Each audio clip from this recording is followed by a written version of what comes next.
The Forest Peoples Program and Tebtebba held a side event June 8th at the Bonn Climate Change Talks. The event showed the connection between climate funds and the rights of Indigenous peoples. Well, it is extremely important because the Indigenous peoples actually are the first to suffer from the impacts of climate change. A rights-based approach to climate change means that parties and negotiating actors have to recognize that climate change is not only causing environmental impacts, but also undermining the rights of Indigenous peoples and local communities, especially the most marginalized ones.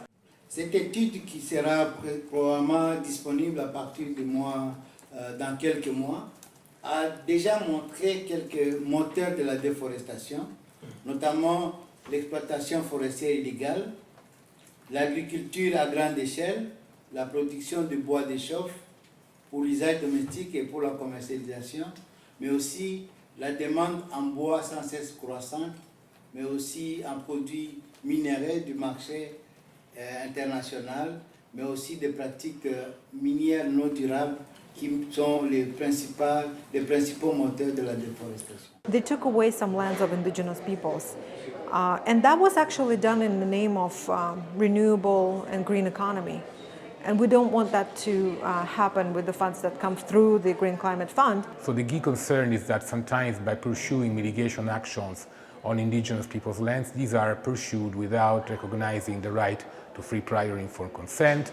You think that expanding biofuel plantations without respecting FPIC and land rights could be a solution, whereas the solution to this problem is actually generating more problems. Because all of the renewable green climate solutions that they are planning are now, they are eyeing all Indigenous people's lands and territories. And from the green climate funds and institutions having this money, they must have a policy, they must have standard, they must have safeguards to protect people who are likely to be affected by these particular projects, so that their rights, their livelihoods, their culture, their social interaction should not be interrupted by these particular projects.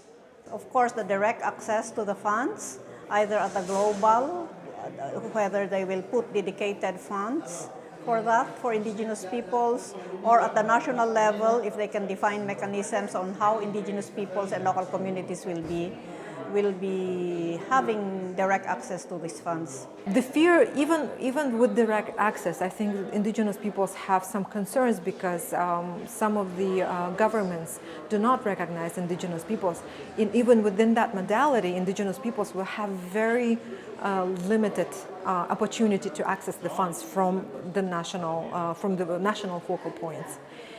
Dans l'accord de Paris, on espère qu'il y aura des dispositions en faveur des communautés pygmées parce que la disparition des forêts signifie automatiquement leur disparition. Ils n'arrivent pas à s'adapter à d'autres modes de vie. I think that countries, when they are producing their own proposals for INDCs, need to ensure that there is a strong reference to the need to respect human rights, and in tropical forest countries in particular, to respect the rights of Indigenous peoples. So there needs to be solid information about the governance reforms and the legal reforms that will be put into place to recognize Indigenous peoples' rights to land and the support to Indigenous peoples' traditional livelihoods and traditional conservation practices that, as scientific evidence shows, are the cheapest and most effective ways of protecting forests while